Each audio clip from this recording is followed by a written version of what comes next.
chasing your dreams. This is not some like New Year's resolution type thing.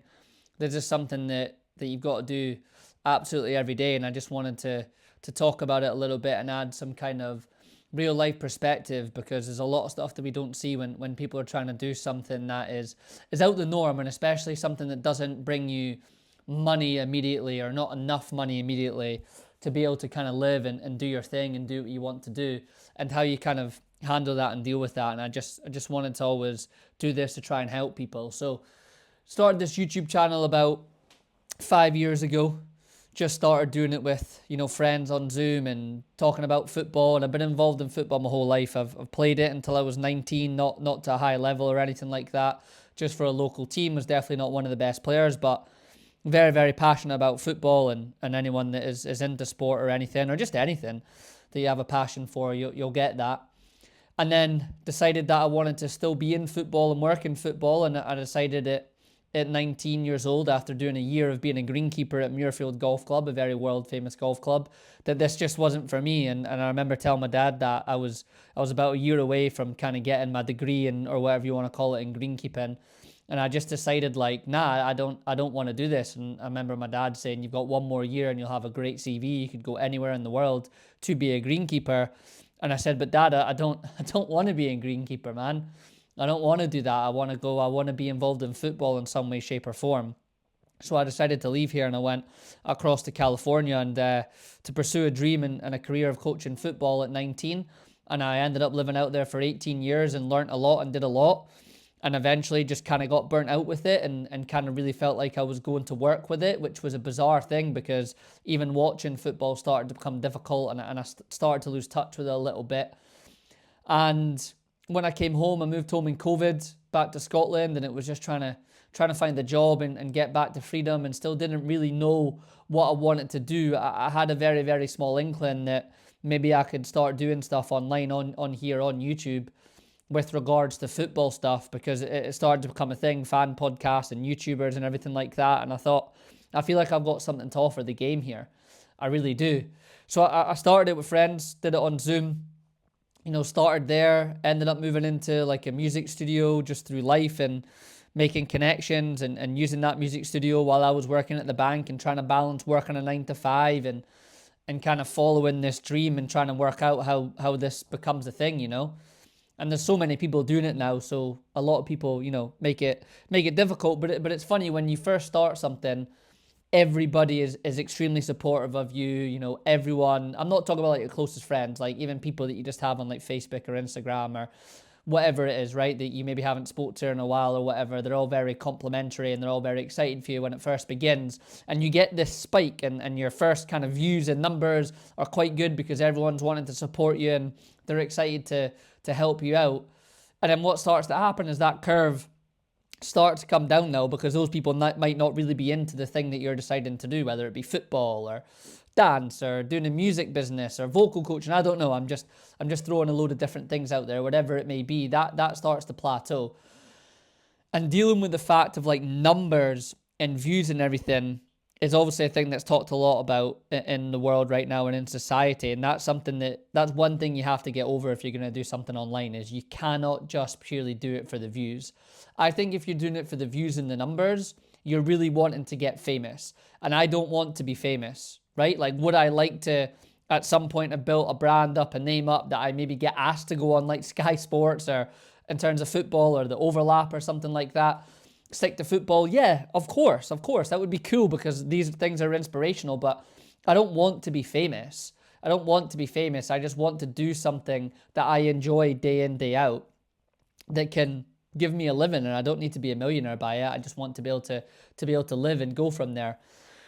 So you gotta take into account. Sorry, just trying to keep train of thought and everything with this is quite difficult. You've got to take into account that you cannot chase the numbers. And I know that's such a cliche thing to say, and it's a lot harder to do than you think, because I'm not like a cliche kind of number chaser, wanting high level numbers. I came into it knowing that this was going to be a long game. Everything for me in my life has been a long game, and I knew I was going to play it that way, and it was going to take time to build.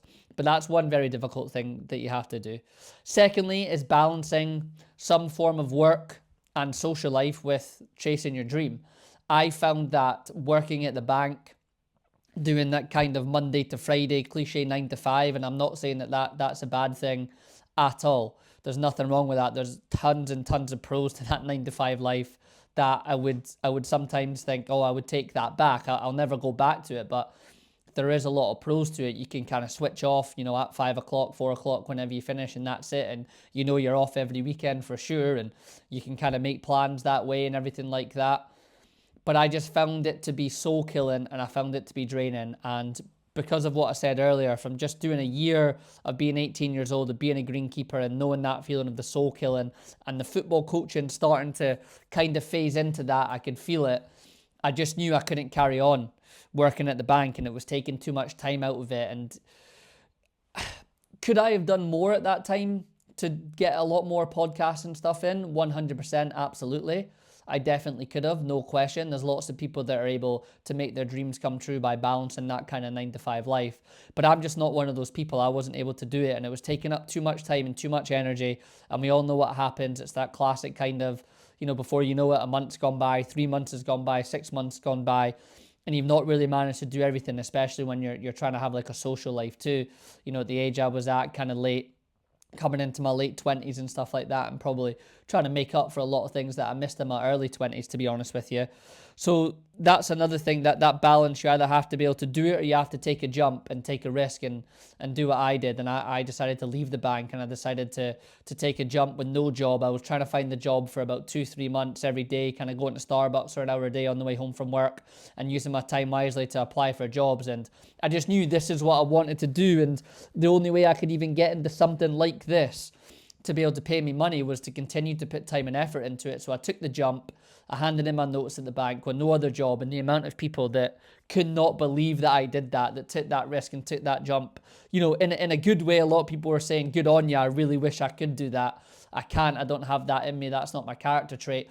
A lot of people really worried about it and kind of scared, but really all they're doing is projecting their fears onto you. And that's the next thing I want to get onto is, if you're going to take a big decision and you're going to take a jump and really put your time and energy into whatever your dream is, your side hustle is, you have to understand that even the people that are closest to you, that are nearest and dearest to you, that love you, are going to be a little bit worried for you. They're just looking out for you. They just care for you, and they're projecting their fears and their insecurities and maybe the dreams that they didn't chase, right, when they were younger, and they look back now, if they're a bit older, and wishing that they had done. They're going to project that onto you. And I don't mean that in a negative way towards people, but I'm just speaking to you from experience. I really did have that with, a lot of people, family members and friends like that. And I'm not trying to dig anyone out, but that is the reality. And you have to be strong enough, and you have to have the belief enough to say, no, this is who I am, and this is what I'm going to do. And knowing who you are is a big thing. I think you have to work on yourself. I do yoga. I haven't been, due to other reasons, but I haven't been going to the gym as of late. You go to the gym, you go for walks. Whatever it is that is working on you as a person, you have to be stable in that. You have to be stable. And I think when you're younger, that's a lot more difficult, because you're really trying to work out who you are.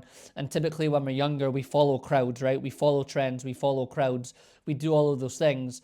So you have to know who you are, and you have to find things that can ground you and help you kind of grow in yourself. And I know that's kind of a woo-woo hippie thing to say, but to be quite honest with you, you do have to do that. That is the massively important thing. And I think the foundation for me and being able to be so strong in that decision of leaving the bank and not having other people affect me was, prior to that, really getting into yoga and meditation. And, I took mushrooms one time, a little very small microdose, and kind of entering into that world of that kind of like self-growth world and becoming someone else around about the age of 25 is really when I started all of that, maybe about 24. When I started to change who I was, I stopped drinking and going out less and doing all that stuff, and my identity of who I was tied to changed. And that's huge. We all have our identities, and we're tied to our group of friends and the things that we do. And for that was every weekend going out and going to the pub and watching the football. And that's something I still love to do.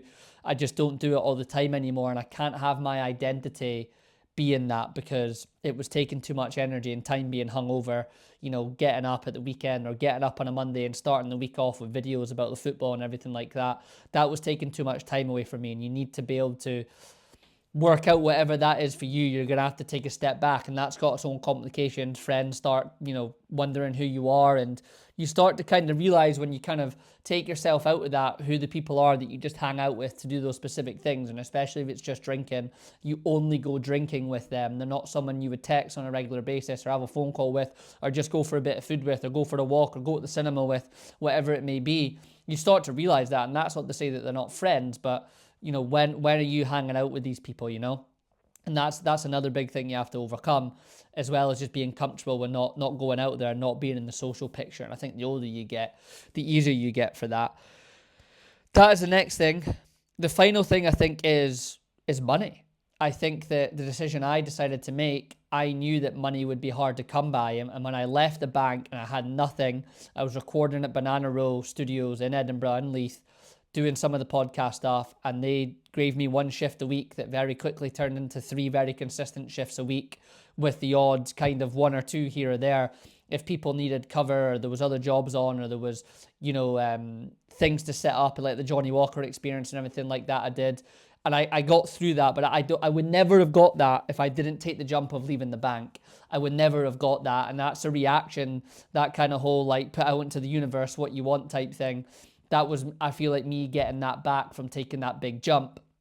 And I did that for a year or so. And then it kind of again felt like it was time for the change. And as of December 1st, I've not been there anymore. And I've been trying to pick up jobs here and there just to get some form of money in to help pay the bills and everything like that. And my girlfriend Holly has been amazing. We've had a lot of conversations, and your partner or who you're living with or whatever it is, if you're not single, if you have someone, you need to be very clear with them and communicate with them, and they need to be behind you, and they need to understand there's going to be some a bit harder times, and they might need to take on responsibility of paying a little bit more. And I think as a man in particular, that can be quite difficult, and that's another hurdle that you have to get over, to have your partner maybe taking on the majority of the burden of that. But the long-term goal is, and I know it'll work out, that I will pay Holly back for that 10 times fold once this thing is financially up and going, and it's really, really running, and things are happening for me with the things that I'm going to do, which I know will happen. I have the belief, I can feel it in my gut. So that's another thing you have to be able to do if you're in a relationship. And if you're single, throw all of it into you.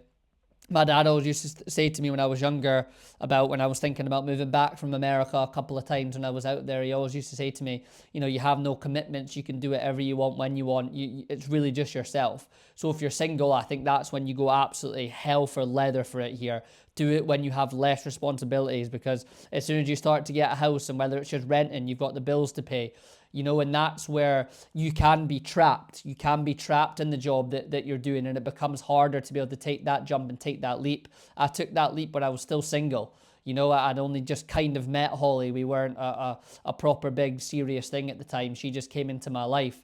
So I took that jump when I was single, and that made it easier for when we had the conversation about me leaving the music studio at the start of December, as she's kind of already knowing I was on this path. But if you're trying to do it when you're already in the relationship, I can imagine that would be a lot more difficult. So you need to make sure that you communicate to your partner and you do everything. But you have to be secure in yourself, guys. You have to be secure in yourself. You have to know what you want. You have to know who you are. And you have to not let the outside world influence you. And that is money. And you have to find ways to get through it. And it is literally, it's day to day. It is day to day. Building your dream is day to day. I have so much. This is a blank wall behind me, because it's all going to get redone and everything like that over the course of the next week. Like, you have to just take things step by step, and everything is not going to be exactly perfect. And we live in a world where you see everything on social media, and you only see the win. You only see when somebody makes it, right? You don't see everything before that. And I want this YouTube channel to be showing that process, and speak to you guys openly and candidly about things like this, or grief from losing my dad last year, or tools that I use like yoga, and speaking about meditation and things like that, and why it helps me, and just things to help you, because when I see these types of videos, they're very beneficial to me, and they can sometimes help me just get over a rut, or give me a little bit of a boost or a kick with what I'm trying to do. So I hope that all makes sense. Maybe a little bit of a long rant, maybe a little bit of a long first video, but I do hope that all makes sense. And I hope that whatever you do, just go for it, and don't worry if you trip up. Don't worry if you fall to a bit of peer pressure or society troubles, or you have to go take a job for a little bit of time just to get some money back in. That's the phase that I'm in at right now, and you maybe take a little bit less time on that side hustle, but as long as you're still chipping away at it, chipping away at it, circumstances and things change, every month, every couple of months, maybe every few weeks, keep poking holes in the universe, and it will eventually, those doors will open that I always feel that are supposed to open. I've gone from a process of having absolutely no opportunity for any jobs to get some cash in to all of a sudden having 3 with literally in the space of less than a week. And that's just being 32 years old. That's how it goes. It comes in threes, as life says, right? It comes in threes. So keep going out there, keep grinding, keep going for it. Be self-aware, continue to evolve, create and evolve, all of those things, and don't stop. If it's really what you want to do and it's in your heart, then the views and stuff shouldn't matter. You just keep going until one day you'll wake up and you're there. And I think more than views, how can you turn this thing into a business, right? How can it help your income? How can it take off the stress of what life is and what society is? So that'll be it. All right, I hope this guy's helped you. Hope everyone's doing good. And if you ever need a chat or anything, shoot me a message. Please leave comments on here. Check me out on Instagram. Just Josh Cannon, same as this YouTube channel. All right, until the next one. Hope you guys have a good one. All right, peace.